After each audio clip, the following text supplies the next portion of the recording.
नारनौंद की अनाज मंडी में आज 78वां स्वतंत्रता दिवस मनाया गया। इस मौके पर विधायक राम कुमार गौतम ने राष्ट्रीय ध्वज फहराया और उसके बाद उन्होंने क्या क्या कहा, यह सुनिए सभी बातें आप। स्वतंत्रता दिवस समारोह में ध्वजारोहण के अवसर पर दिए जाने वाले भाषण का प्रारूप 15 अगस्त 2024 तो पूर्ण योग देने वाले स्वतंत्रता सेनानियों के परिजन, सम्मान के योग्य बुजुर्गों, माताओं, भाई बहनों, प्यारे प्यारे बच्चों, जिला प्रशासन के अधिकारीगण, पत्रकार, छायाकार बंधुओं, जिन हमारे महापुरुषों ने देश की आज़ादी के लिए कुर्बानियाँ दी, उनको अगर याद ना करूं तो मेरी बहुत बड़ी भूल होगी।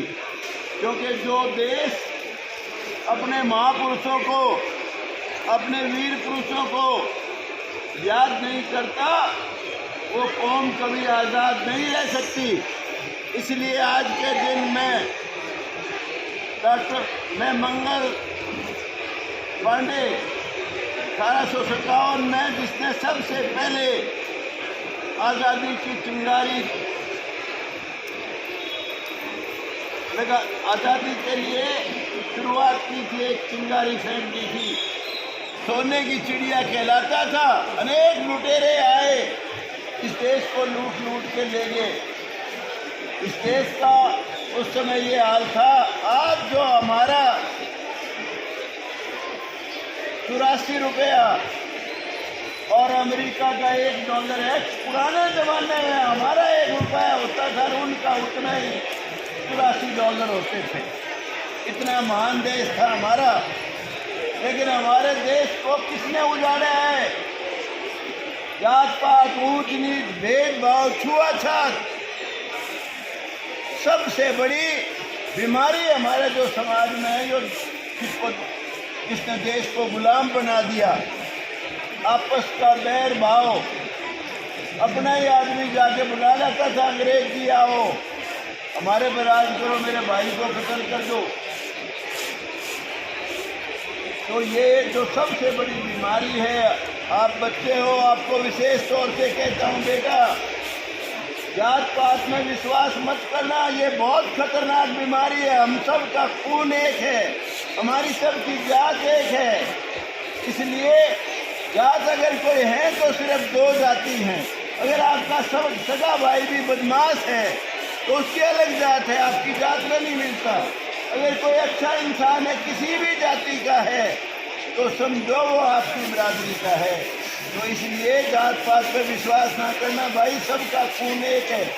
किसी भी बड़ी जाति, छोटी जाति का खून मिला लो, वही यूं के यूं ABC माइनस प्लस कुछ नहीं हो। तो इसलिए सबसे बड़ी बीमारी इस देश को ख़त्म करने वाली ये जात पात है। दूसरी भ्रष्टाचार। मैं खास तौर से आप लोगों को तो कहता हूँ बेटा, क्योंकि आप इस देश का भविष्य हो। भ्रष्टाचारी अगर आपको पता लग जाए, आपके घर में आपका बाप आज गलत राशि लेके आया, गलत पैसे लेके आया, तो उसका बहिष्कार करो। आपका बाप नहीं है।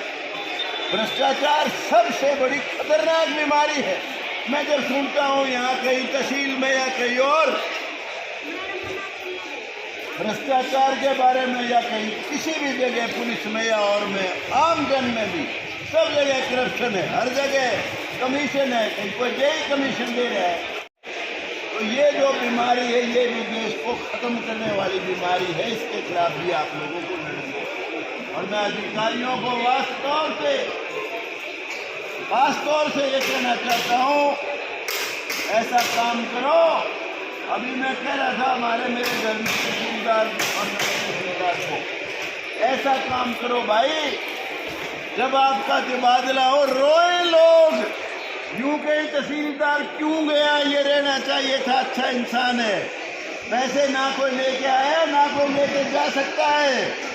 लोगों ने लूट लूट के सत्यानाश कर दिया और फिर अंत में जाके बहुत से लोग हैं रिश्वत खा खा के जो सजा काट रहे, बुरी बेइज्जती करवा रहे अपने खानदान की, अपनी कौम की सबकी। तो इसलिए भाई अधिकारियों को विशेष तौर से कहना चाहता हूँ, मेरे भाई अच्छे काम करो, नारनौन से जब जाओ तो लोग आपको याद करें, नमन करें कि कितना अच्छा इंसान आया था, कितना बढ़िया आदमी आया था। ये विशेष तौर से मैं कहने के लिए आया हूँ। सब दूर दूर दे रहे, फिर ठीक करने के लिए 20,000 रुपये देते। तो मैंने उस समय विधानसभा में आवाज उठाई, भूपेंद्र हुड्डा को कहा, तेरे राज में करप्शन छिपना है भाई, ये पोस्टिंग के भी पैसे लेने लगे। तो वो हुड्डा साहब ने सस्पेंड कर दिए। उनमें 2 ब्राह्मण थे, वो मेरे पास आए, कहने लगे कि गौतम साहब हम तो ब्राह्मण है। बोला भाई तुम ब्राह्मण नहीं हो, कसाई हो, रामखोरो, चले जाओ, अगर मेरा हाथ में कलम हो किसी का डिसमिस करो। अरे मैंने कहा तुम्हारी ये जो डायरेक्टर है कि ये अपने आप में ब्राह्मणी के और सीधे पीछे खा रहे हैं। मैंने कहा और कहती है MLA को तो मैं समझती कुछ नहीं। मैंने कहा डिसमिस सबसे पहले ये होनी चाहिए। तो भाई जहाँ भी देखता हूँ हर जगह करप्शन है, कोई भाई सरकार के राजी नहीं। CM का ऑर्डर 3-3 महीने लग जाते हैं, जब तक आप उसका पता नहीं करोगे ऑर्डर नहीं होगा। अब ये नायब सेना चीफ मिनिस्टर बने हैं, 1 साल पहले अगर बन जाते हैं तो बहुत सुधार कर सकते हैं। अब बेचारा कोशिश में लगा हुआ है, लेकिन भाई मुझे पता नहीं बात बोल में आवेगी कि नहीं, पर सुबह शाम रात तक लगा रहता है। पर ये भ्रष्टाचार का जो डीमक है भाई, भ्रष्टाचार के बाद फिर जात पात में उठ जाता है। जब भी कोई फंस जाता है मैं तो जी आपकी बिरादरी को, सारे तेरी बिरादरी में आ रही है हमारी है ही नहीं, क्या जाती है। तो मैं विशेष तौर से कहना चाहता हूँ बेटा, भ्रष्टाचार से, जातिवाद से दूर रहना, इससे बड़ा दीमक देश के लिए कोई हो नहीं सकता। और मैं तो उस बुजुर्ग आदमी को नमन करता हूँ, तो जैन सिंह को, जिसने पार्लियामेंट में ये कहा था कि तुम गद्दारों की वजह से ये देश 1757 की बजाय 1947 में आजाद हुआ। इतने बड़े आदमी थे, बहुत ऑनेस्ट, बहुत ईमानदार। पंडित जवाहरलाल नेहरू से भी भिड़ के कहते हैं कि आप ये रशियन पॉलिसी क्यों लागू कर रहे हो, हमारे यहाँ लागू नहीं होगी, मैं विरोध करता हूँ इसका। और सारा जीवन देश की आज़ादी की लड़ाई लड़ी। और वो कहते थे अगर कोई आदमी इंटरकास्ट मैरिज करेगा उसको क्लास 1 और 2 नौकरी दूंगा, उसकी जॉब के मुताबिक, उसकी क्वालिफिकेशन के मुताबिक। तो भाई ऐसे समय पे उनको याद किए बगैर नहीं रह सकता। अनेक पॉलिटिकल पार्टियों में ऐसे ऐसे लोग बड़े नेता हैं, जात पात का जहर फैलाते, खूब पैसा खाते हैं। लोगों को समझना चाहिए, मेंबर पंचायत भी अगर कोई इलेक्शन लड़ता है उसकी जात को मत देखो। कोई भी आदमी किसी पोस्ट का, किसी के लिए भी MLA MP चुनाव लड़ता है, पहले ये देखो ईमानदार है या बेईमान है। अगर बेईमान है, तेरी जात का भी है, तो तेरा भी जला करते, तेरा भी नहीं हो सकेगा। बहुत इस बात को सिरे से समझने की जरूरत है। नरेंद्र मोदी जी के सबका साथ, सबका विकास, और हरियाणा एक हरियाणी की तरक्की और उत्थान के लिए काम किया है। नरेंद्र मोदी जी की एक बात, उसका बहुत दिल से कायल हूँ, शुक्रगुजार हूँ उसका। नरेंद्र मोदी ने 370 धारा जो तोड़ी, वो छोटा काम नहीं था, बहुत बड़ा काम था। श्यामा प्रसाद मुखर्जी तो वहाँ एक देश और एक संविधान और एक विधान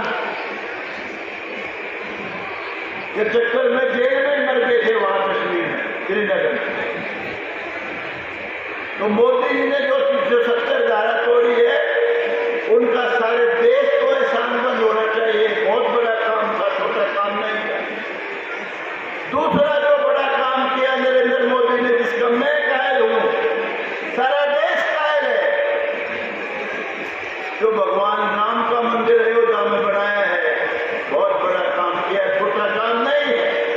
बहुत लोग तो यूं कहते थे अभी इसमें छेड़ा छेड़ो ना, 10 साल तक यूं के इसका जिक्र ना करो।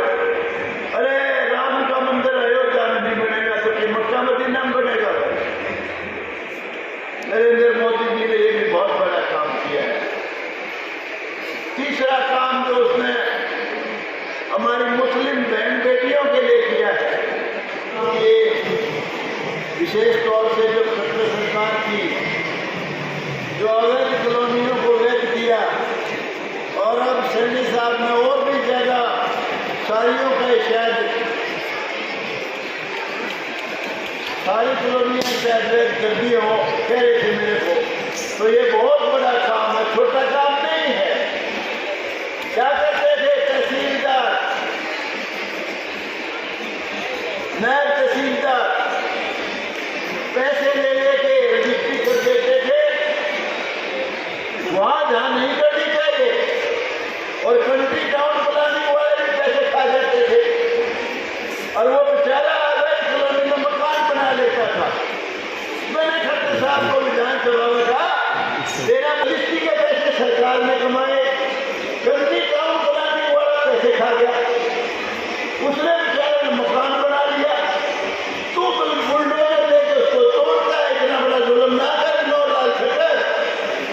उसने मेरी बात को माना और सारी अगर कॉलोनियां वैध कर दी, तो उसके लिए मैं उसकी प्रशंसा करता हूँ।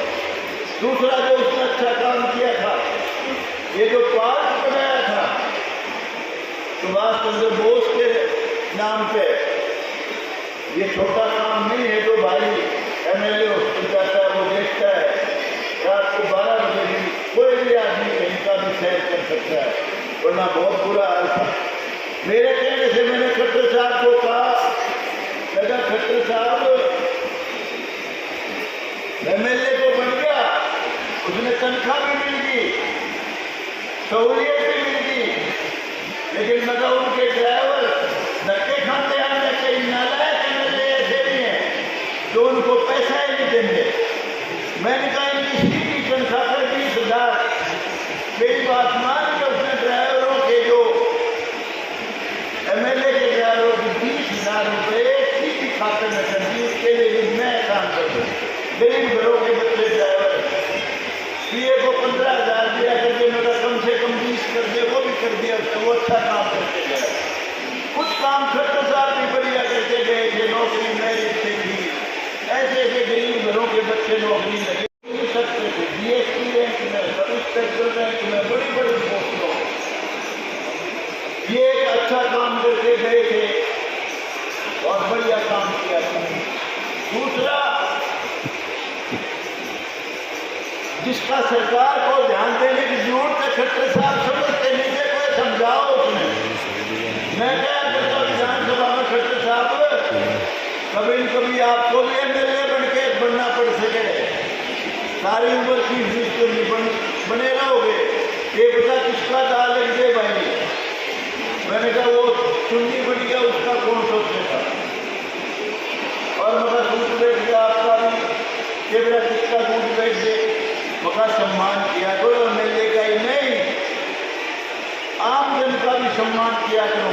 वो कुदरती सा सूट बैठ गया, कुछ दिन के बाद खट्टर साहब हट गए, पर भाई चलो मोदी साहब को कैबिनेट में ले। दूसरी बात जो मैं हमेशा कहता था, बेरोजगारी इतनी है खट्टर साहब, मैंने कहा नायब सैनिक को भी कहता हूँ, मैंने कहा बेचारे वो हो जाएंगे क्या, कोई मकसद छोड़ देंगे तो आवे नहीं। एक एक घर में 3-3, 4-4 बार कुआरे, 35 साल का, 40 साल का, नगर रिटायर हो जाएंगे, आपको गारज पोस्टे पोस्टे बेचारे मरे जाए। एक काम तो अच्छा किया मैं, हाँ भाई जो 4 साल तक जिसका ब्याह नहीं होगा उसकी पेंशन 3,000 रुपये कंटिन्यू चाहिए।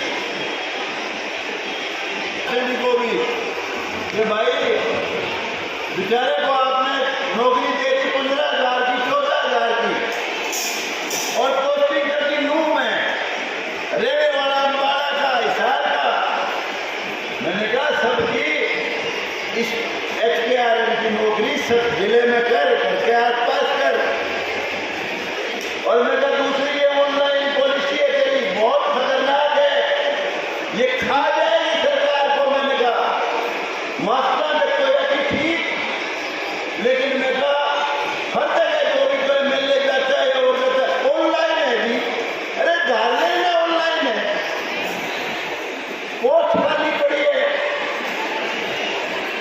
गांव में भेज रखा तो नू है, कम से कम खाली पोस्ट पर जरूर आदमी का दो कर दो। तो मैं जो मुझे ठीक लगता है भाई उनकी मैं सलाह देता हूँ। मैंने कई बार कहा और छठे साहब तेरा टेंडर मारेगा सबको, ई टेंडरिंग। मैंने कहा संस्थाओं को सीधे पैसे दे, धर्मशाला को 10 लाख रुपए दिए तो उसके हिसाब से धर्मशाला में एमएलए ने किसी भी फंड से टेंडर छुटा दिया 7 लाख में, और उसके बाद मुझे कहा मैं तो एक छम्मी काटूंगा। ये हमारे पंजाबी धर्मशाला में कई धर्मशाला हो रहे।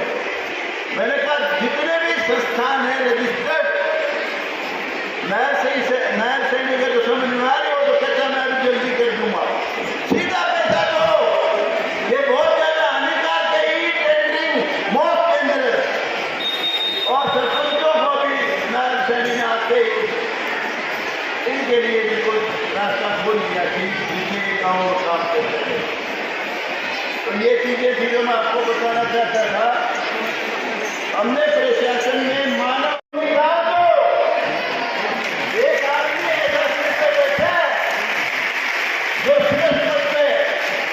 भ्रष्टाचारियों को संरक्षण दे रहा है। यहाँ भी एक ऐसा अधिकारी जिले में जो मात्र तोड़ सकता है।